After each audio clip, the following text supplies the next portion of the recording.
সঠিক বিচারে অপরাধ প্রমাণ হলে ক্ষমা চাইতে আপত্তি নেই জানালেন বাহাউদ্দিন নাসিম। নতুন নেতৃত্বে আসার পরামর্শ বিশ্লেষকের। কোনো দলের রাজনীতিতে বাধা দিতে পারে না বিএনপি, বললেন মির্জা ফখরুল। আবারও আটকে গেল গাজায় যুদ্ধবিরতি। 10 অস্থায়ী সদস্য রাষ্ট্রের তোলা প্রস্তাবে যুক্তরাষ্ট্রের ভেটো। আপোষের প্রক্রিয়াও নাকচ করল দেশটি।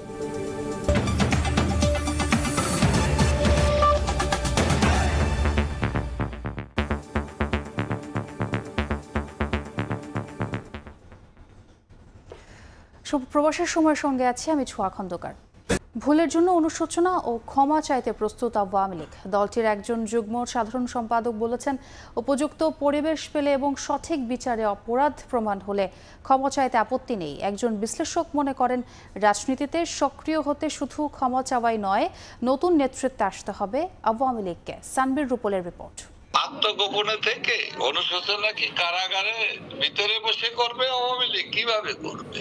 ভুলের জন্য জাতির কাছে আমরা এই ভুল করেছি প্রকাশ করেই আমরা জাতির কাছে ভুলগুলো শুধরাবার পথ দেখাবো, আমাদের পরিকল্পনা প্রকৃত অর্থেই যদি আমরা যে ভুল করে থাকি অথবা অন্যায় করে থাকি, সেই অন্যায়ের জন্য ক্ষমা চাইতে, জাতির কাছে ক্ষমা চাইতে আমাদের কোনো আপত্তি অথবা আমরা ক্ষমা চাইবো না, এ ধরনের গোড়ামি আমাদের ভিতরে কাজ করে না। এই ধরনের দল, এই মানসিকতার দল আওয়ামী লীগ নয়। হঠাৎ করে গেল 10 নভেম্বর নূর হোসেন দিবসে আওয়ামী লীগের কর্মসূচি ঘোষণায় রাজনৈতিক অঙ্গনে আলোচনার জন্ম দেয়। যদিও এরপর আবারও নিশ্চুপ দলের তৎপরতা। বাহাউদ্দিন নাসিম জানান, বর্তমান সময়ের সাথে তাল মিলিয়ে দল গোছাতে চায় আওয়ামী লীগ। সাধারণ মানুষ, খেটে খাওয়া মানুষের জীবনে যে নাভিশ্বাস উঠেছে, এর থেকে মানুষকে রক্ষার জন্য কর্মসূচি অচিরেই নেব। গণতন্ত্রের স্বার্থে মানুষের এবং তরুণ প্রজন্মের, আগামী প্রজন্মের যে চাহিদা, যে প্রত্যাশা, সেই প্রত্যাশা পূরণের জন্য সময়ের চাহিদা, বাস্তবতার চাহিদা মিলিয়েই আওয়ামী লীগ তার সে দলকে আমরা পরিচালনা করব। বিশ্লেষকরা বলছেন, ষড়যন্ত্র তত্ত্ব গ্রহণ করবে না জনগণ, বরং দলের অপরাধীদের বিচারের পাশাপাশি স্বচ্ছ রাজনীতির ধারায় ফেরার চেষ্টা করতে পারে আওয়ামী লীগ।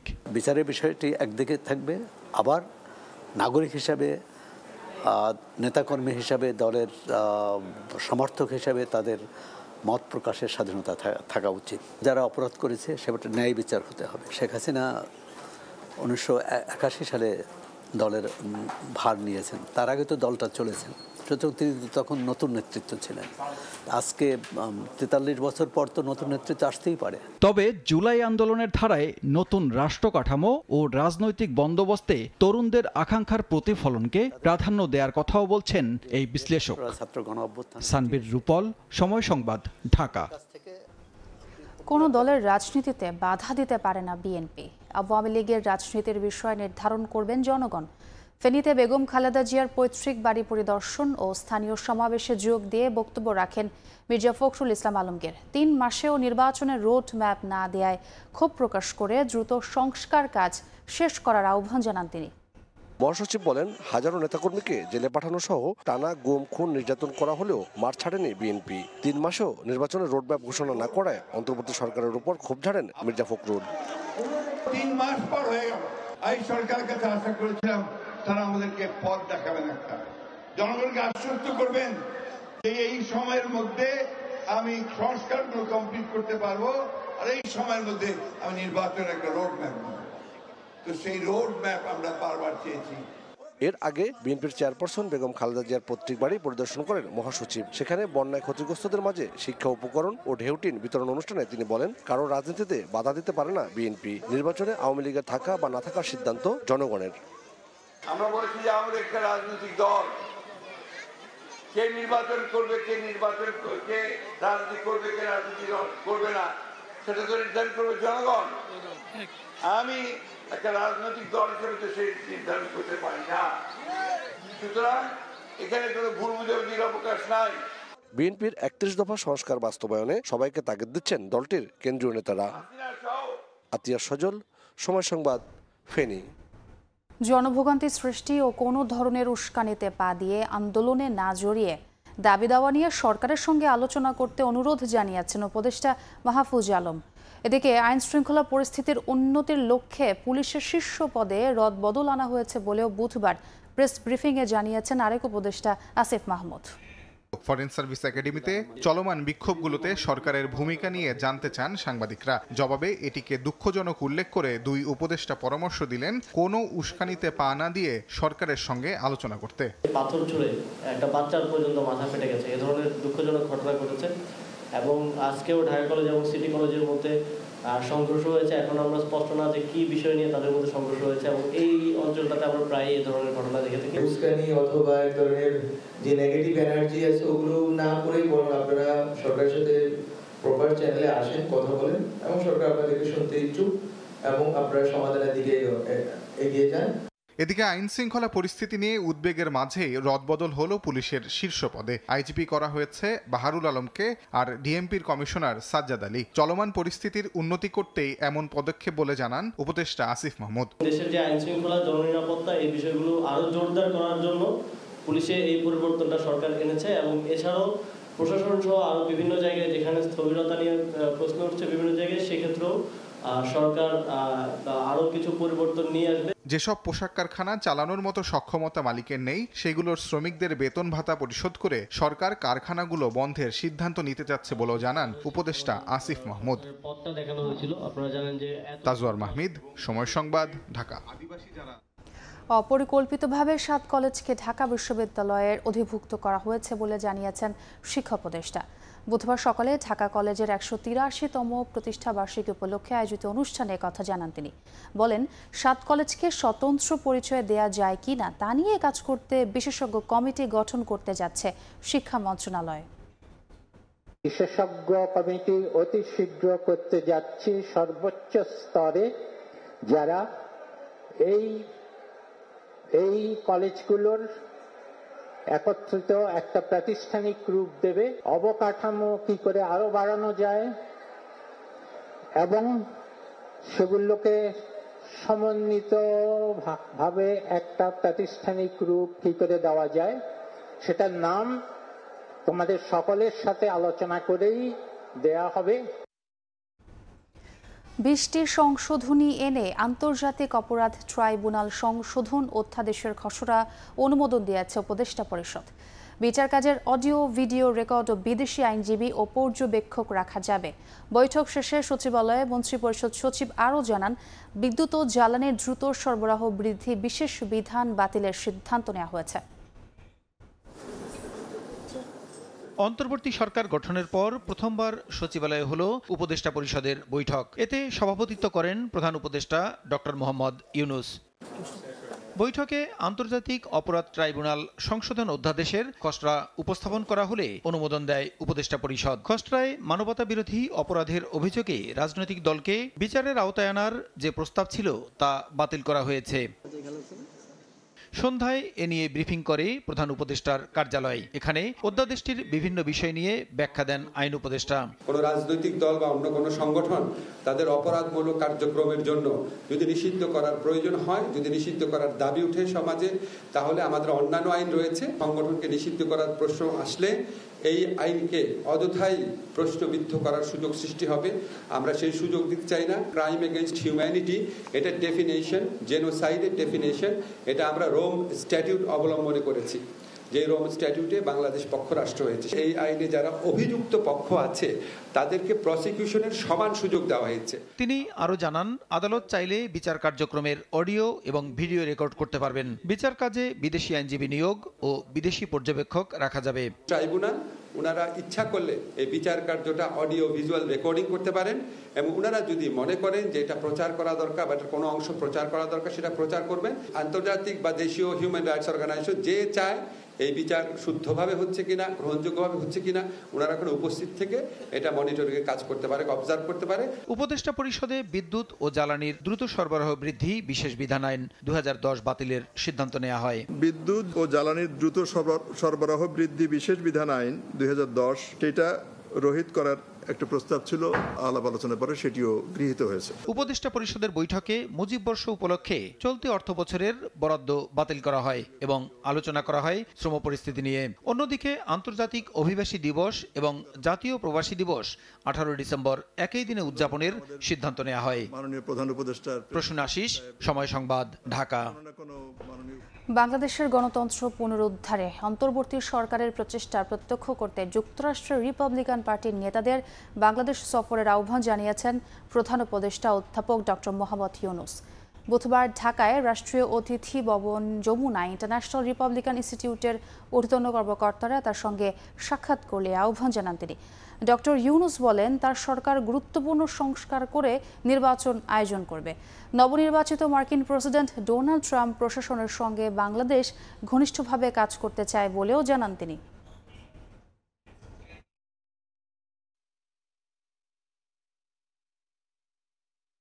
সাত বছর পর প্রকাশ্যে কোন অনুষ্ঠানে যোগ দিচ্ছেন বিএনপি চেয়ারপারসন বেগম খালেদা জিয়া। সশস্ত্র বাহিনী দিবস উপলক্ষে বৃহস্পতিবার সেনাকুঞ্জের সংবর্ধনা অনুষ্ঠানে যোগ দেবেন তিনি। বুধবার সন্ধ্যায় বিএনপির মিডিয়া সেল থেকে এই তথ্য নিশ্চিত করা হয়। এর আগে তিনি 2018 সালের 5 ফেব্রুয়ারি সবশেষ সিলেট সফর করেন।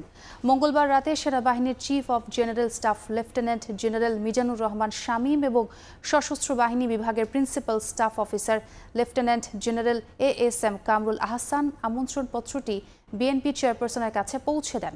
বেগম জিয়া ছাড়াও বিএনপির ভারপ্রাপ্ত চেয়ারম্যান তারেক রহমান, মহাসচিব মির্জা ফখরুল ইসলাম আলমগীর সহ স্থায়ী কমিটির সদস্য সহ 26 নেতাও অনুষ্ঠানের আমন্ত্রণ পেয়েছেন।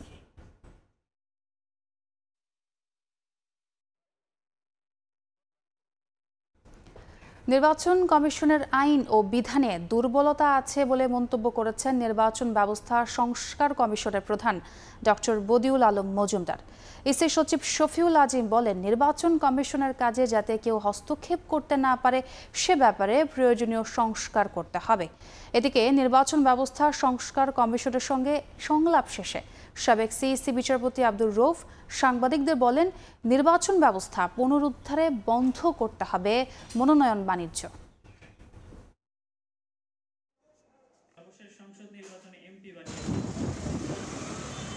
শেখ হাসিনা সরকার পতনের পর থেকেই দাবি ওঠে আওয়াল কমিশন বিলুপ্তি ও দেশের নির্বাচন ব্যবস্থা সংস্কারের। এরপর গঠন করা হয় নির্বাচন ব্যবস্থা সংস্কার কমিশন। বুধবার সাবেক সিইসি বিচারপতি আব্দুর রউফের সঙ্গে সংলাপে বসে নির্বাচন সংস্কার কমিশন। সংলাপ শেষে আব্দুর রউফ জানান, নির্বাচন ব্যবস্থা পুনরুদ্ধারে বন্ধ করতে হবে মনোনয়ন বাণিজ্য। এখনই নির্বাচনে মার্কিন পদ্ধতি আনার দরকার নেই বলেও মন্তব্য করেন তিনি। টেকনিক্যাল দিকগুলো নিয়ে আমরা কথা বলেছি। আমি আরও কথা দিয়েছি যে যদি দরকার লাগে আবার ডাকবেন, আবার আসবো, তবু আপনারা দেশকে বাঁচানোর চেষ্টা করেন। নমিনেশন প্রথা যদি বন্ধ করা না যায় তাহলে কোনো সুষ্ঠু নির্বাচন করা সম্ভব হবে না। এর আগে ইসি সচিবালয়ে নির্বাচন কর্মকর্তাদের সঙ্গে বৈঠকে বসে নির্বাচন সংস্কার কমিশন। বৈঠক শেষে সংস্কার কমিশনের প্রধান বদিউল আলম মজুমদার বলেন, নির্বাচন কমিশনের আইন ও বিধানে অনেক দুর্বলতা আছে। ইসির যতটুকু ক্ষমতা আছে তার প্রয়োগ না থাকা আরো বড় সমস্যা বলে মনে করেন তিনি। সুষ্ঠু নিরপেক্ষ নির্বাচনের খাতিরে তারা আইন ও বিধিবিধানের সাথে সংযোজন করতে পারে। Add to the statutory rules অগাধ ক্ষমতা দেওয়া হয়েছে। তো এই ক্ষমতার প্রয়োগটা হলো একটা সমস্যা ছিল, এই প্রয়োগের সমস্যাটা দূরীভূত করতে হবে। এ সময় ইসি সচিব শফিউল আজিম জানান, সংস্কার কমিশনের কাজ ফলপ্রসূ করতে ইসি কর্মকর্তারা সুপারিশ জমা দিয়েছেন। আইনের প্রয়োগ করার ক্ষেত্রে যাতে নির্বাচন কমিশন, নির্বাচন কমিশনাররা, নির্বাচনী কর্মকর্তারা কোনো ধরনের অন্য কোনো কর্তৃপক্ষ দ্বারা যাতে বাধাগ্রস্ত না হন, সেটা যাতে ভবিষ্যতে না হয়, আমরা সেটা একটা বড় সুপারিশ আছে আমাদের। আরেকটা হলো নির্বাচনী অপরাধগুলোর বিচার যাতে আরও স্পেসিফিক্যালি করা যায়, সেই ক্ষমতা নির্বাচন কমিশনের থাকবে। এ সময় নির্বাচনে গণমাধ্যমকেও নিরপেক্ষ ভূমিকা পালন করার আহ্বান জানান নির্বাচন কমিশন সচিব। ফারজানা আক্তার, সময় সংবাদ, ঢাকা। জুলাই গণঅভ্যুত্থানে অনেক সাংবাদিক সাহসী ভূমিকা রাখলেও 16 বছরের ফ্যাসিবাদের পেছনেও কাজ করেছে কিছু সাংবাদিক, এমন মন্তব্য করে প্রধান উপদেষ্টার প্রেস সচিব শফিকুল আলম বলেন, কারা কিভাবে স্বৈরাচারীকে সমর্থন দিয়ে গেছে তা খতিয়ে দেখা হবে। বুধবার দুপুরে জাতীয় প্রেস ক্লাবে আলোচনা সভায় কথা বলেন তিনি। যারা সাংবাদিক আছেন গত 16 বছরে কার কি রোল ছিল সেটা নিয়ে গবেষণা করেন। আমরা প্রত্যেকটা ইপিসির ঘুরে আসি, দেখি কিভাবে কার কি রোল ছিল। 2014, 2018, 2024-এর ইলেকশনকে কারা কারা জাস্টিফাই করেছে। 1 জুলাই থেকে 5 আগস্ট পর্যন্ত যে জার্নালিজমটা হয়েছে, আমাদের স্টুডেন্টদেরকে, হিরোদেরকে তারা সন্ত্রাসী বলেছে, মিসক্রিয়েন্ট বলেছে, সেগুলো জানা উচিত। বিদ্যুৎ নিয়ে আদানির চুক্তিতে পাওয়া গেছে নানা অনিয়ম আছে। করমুক্ত আমদানি নীতি, কয়লার বাড়তি দর, বিলম্বে বিল পরিশোধে অতিরিক্ত সুদ আরোপের জটিলতা, এমনকি শুল্ক গোয়েন্দা ও তদন্ত অধিদপ্তরের তথ্য চাঁপাইনবাবগঞ্জের রহনপুরের যে রুট দিয়ে আদানির বিদ্যুৎ বাংলাদেশে আসছে তা কোনো শুল্ক স্টেশনই না। 2017 সালের নভেম্বরে আদানি পাওয়ার লিমিটেড এর ঝাড়খণ্ড পাওয়ার প্ল্যান্টের সঙ্গে 25 বছরের জন্য 1600 মেগাওয়াট বিদ্যুৎ কেনার চুক্তি করে বাংলাদেশ বিদ্যুৎ উন্নয়ন বোর্ড পিডিবি। সম্পূর্ণ আমদানি করা কয়লায় পরিচালিত এই পাওয়ার প্ল্যান্টটিকে 2019 সালের মার্চে ভারত সরকার বিশেষ অর্থনৈতিক অঞ্চল হিসেবে ঘোষণা করে কর ছাড় দেয়। যদিও বাংলাদেশের সঙ্গে চুক্তির সময় কর ছাড়ের বিষয়টি গোপন করে আদানি গ্রুপ। পায়রা, রামপাল ও চট্টগ্রামের বাঁশখালীর বিদ্যুৎ কেন্দ্রে ব্যবহার করা কয়লার দাম টনপ্রতি $75 ও $80 হলেও আদানি টনপ্রতি নিয়েছে $96 করে। এর আগে 2010 সালে ভারতের রাষ্ট্রায়ত্ত প্রতিষ্ঠান এনটিপিসি থেকে আমদানির ক্ষেত্রে শুল্ক কর অব্যাহতির আদেশ জারি করেছিল এনবিআর। তবে আদানি গ্রুপ থেকে বিদ্যুৎ আমদানির ক্ষেত্রে এমন কোনো সিদ্ধান্ত নেয়নি জাতীয় রাজস্ব বোর্ড। পিডিবির পক্ষ থেকে জাতীয় স্বার্থ সংরক্ষণের ব্যাপারটি যথাযথভাবে খতিয়ে দেখা হয়নি।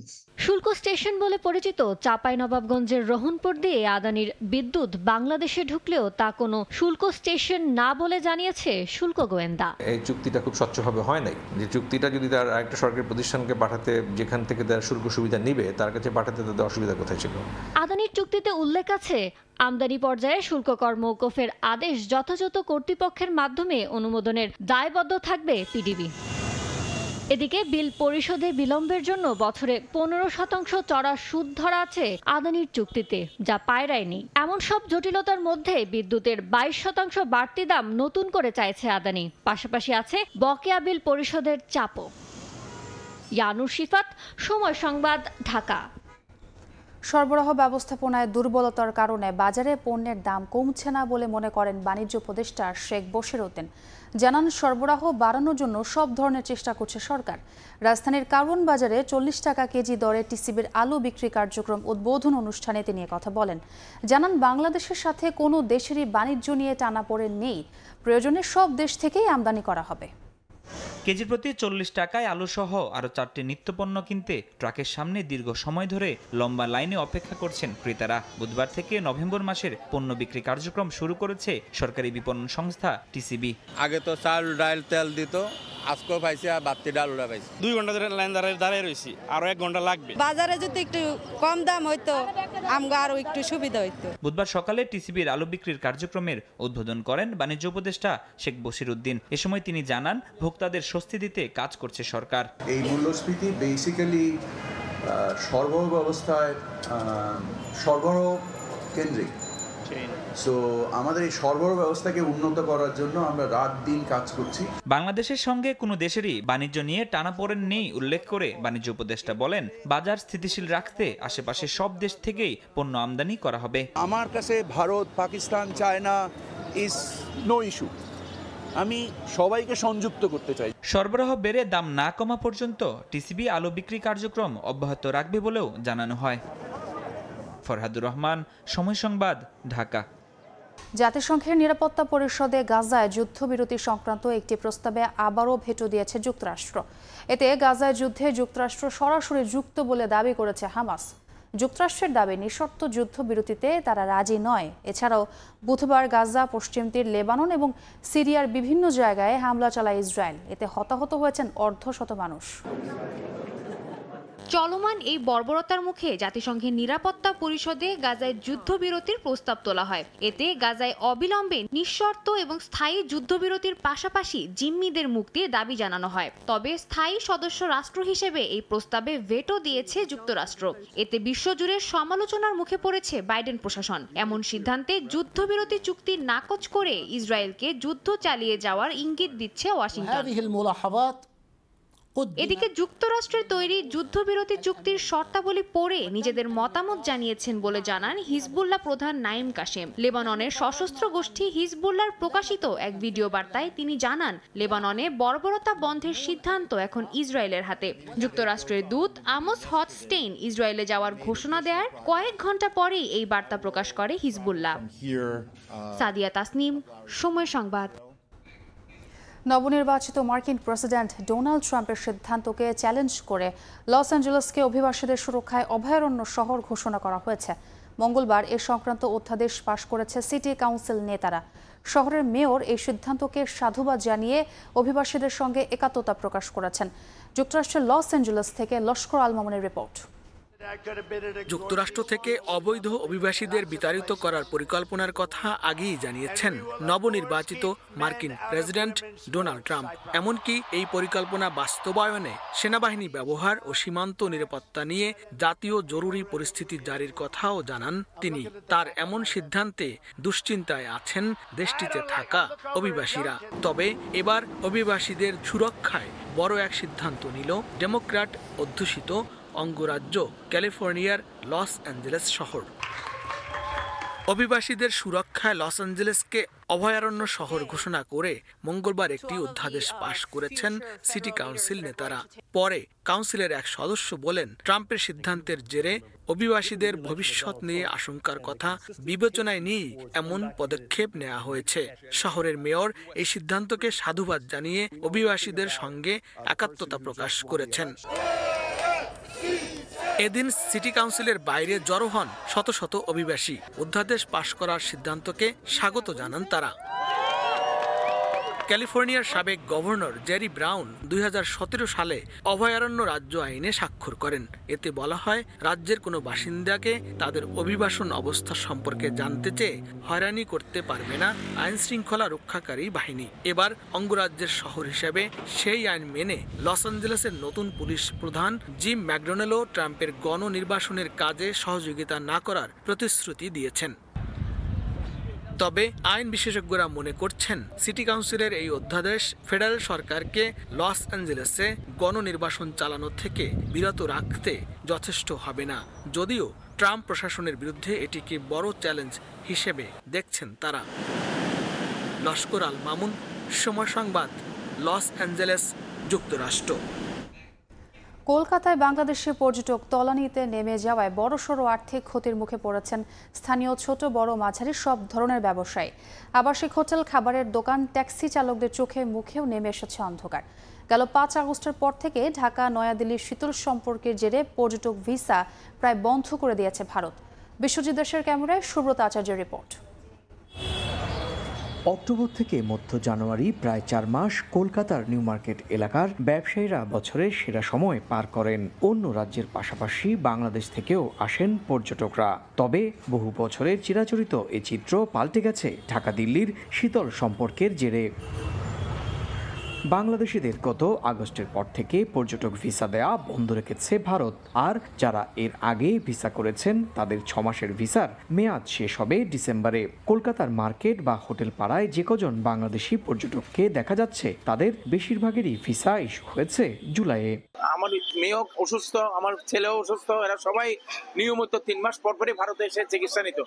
আনফরচুনেটলি ভিসা বন্ধ হওয়ার জন্য ওরা আসতে পারছেন না। ভারতেরও সমস্যা হচ্ছে, বাংলাদেশের সমস্যা হচ্ছে, দুই দেশের অর্থনৈতিক সমস্যা হচ্ছে, পর্যটনের সমস্যা হচ্ছে। যদি আপনার রেগুলারলি সব হয়ে যেত, এজুয়াল হয়ে গেলে যে সব দেশের জন্য ভালো হতো। পর্যটক খরায় হোটেল, বিপণী বিতানের মতো কলকাতা ঢাকা কলকাতা রুটের সরকারি বেসরকারি পরিষেবাও প্রায় বন্ধের মুখে।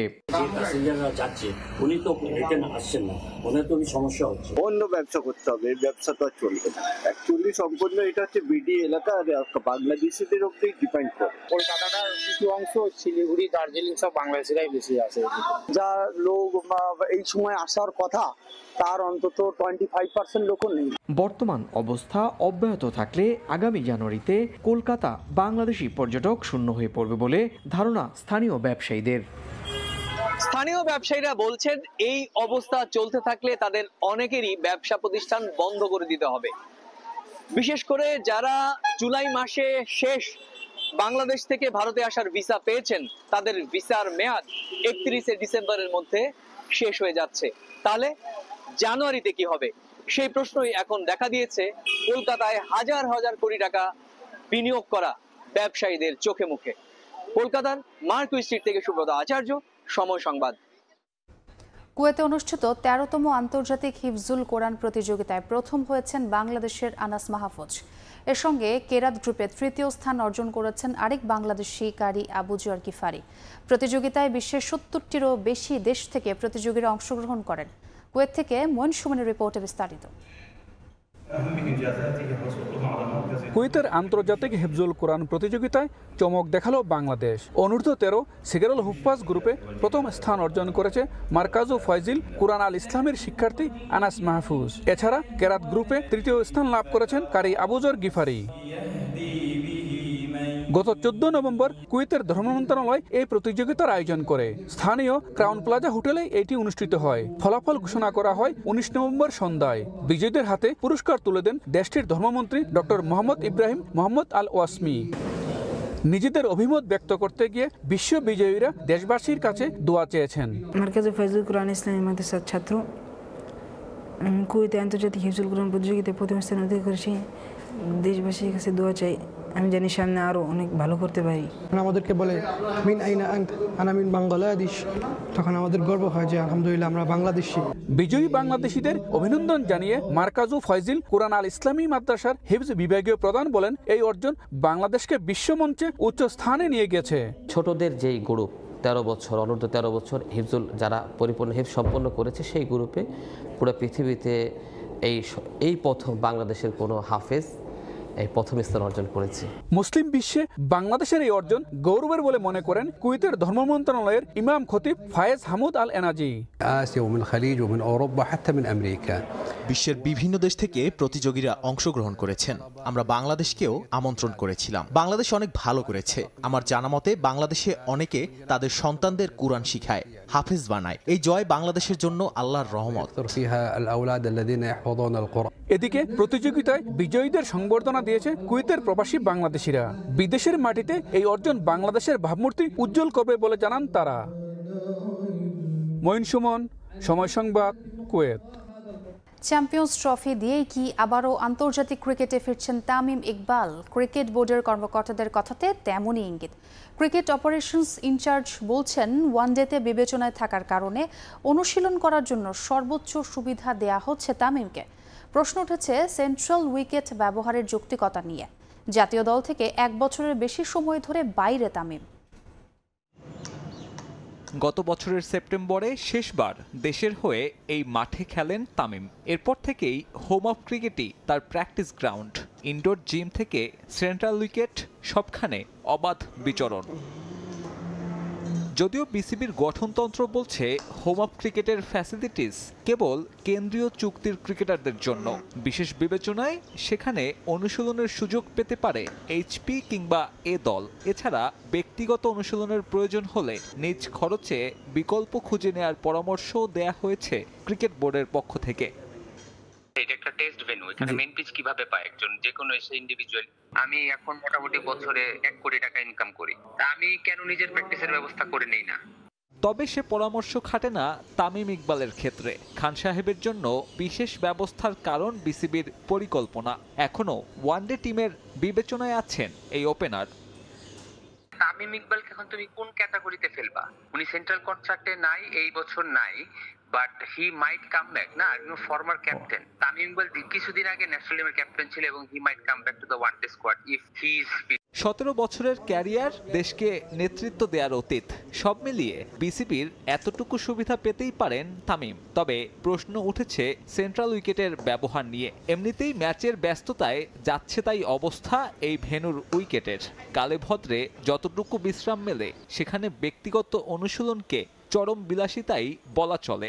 একটা দেশের মূল ভেন্যুর উইকেটে এমন ব্যক্তিগত অনুশীলনের নজির বিরল। বিশেষজ্ঞদের মত, তামিমের প্র্যাকটিস সেশনগুলো ক্ষতি করছে হোম অফ ক্রিকেটের। গাছগুলো মরে যাবে। এটা হয়তো আপনি একটা উইকেটে 4 দিন কি প্র্যাকটিস দিতে পারেন, 4 দিন, 1 সপ্তাহ দিলে বেশি অতিরিক্ত হয়ে যায়। 4 দিন দিলে আপনি গাছগুলো বেশি একটা ক্ষতি হবে না, কিন্তু ফুটমার্ক গুলো ববিং ক্রিসের যে জায়গাটা ব্যাটসম্যান দ্বারা ব্যাট করবে এই জায়গাটা ক্ষতি হবে। এই জায়গাটা গাছ রিপ্ল্যান্ট করে দিলে ঠিক হয়ে যাবে। উইকেটের এমন বিসর্জনের পরেও তামিমকে ওয়ানডে দলে ফেরাতে আপ্রাণ চেষ্টা চালিয়ে যাচ্ছে ক্রিকেট বোর্ড। তবে প্রশ্ন ওঠে, চ্যাম্পিয়ন্স ট্রফির মাস 3 বাকি থাকায় এই ক্রিকেটারের নিজেকে প্রমাণের মঞ্চ কই, নাকি কেবল নামের ভারেই সরাসরি প্রত্যাবর্তন ঘটাবেন সাবেক টাইগার অধিনায়ক? সাব্বির মিথুন, সময় সংবাদ, ঢাকা। এ পর্যায়ে শীর্ষ সংবাদগুলো জানিয়ে দিচ্ছি আরেকবার। অপরাধ প্রমাণ হলে ক্ষমা চাইতে আপত্তি নেই জানালেন বাহাউদ্দিন নাসিম। নতুন নেতৃত্বে আসার পরামর্শ বিশ্লেষকের। ট্রাম্প প্রশাসনের সঙ্গে কাজ করতে চায় অন্তর্বর্তী সরকার। গণতন্ত্র পুনরুদ্ধারের প্রচেষ্টা প্রত্যক্ষ করতে রিপাবলিকান পার্টিকে বাংলাদেশ সফরের আমন্ত্রণ প্রধান উপদেষ্টার।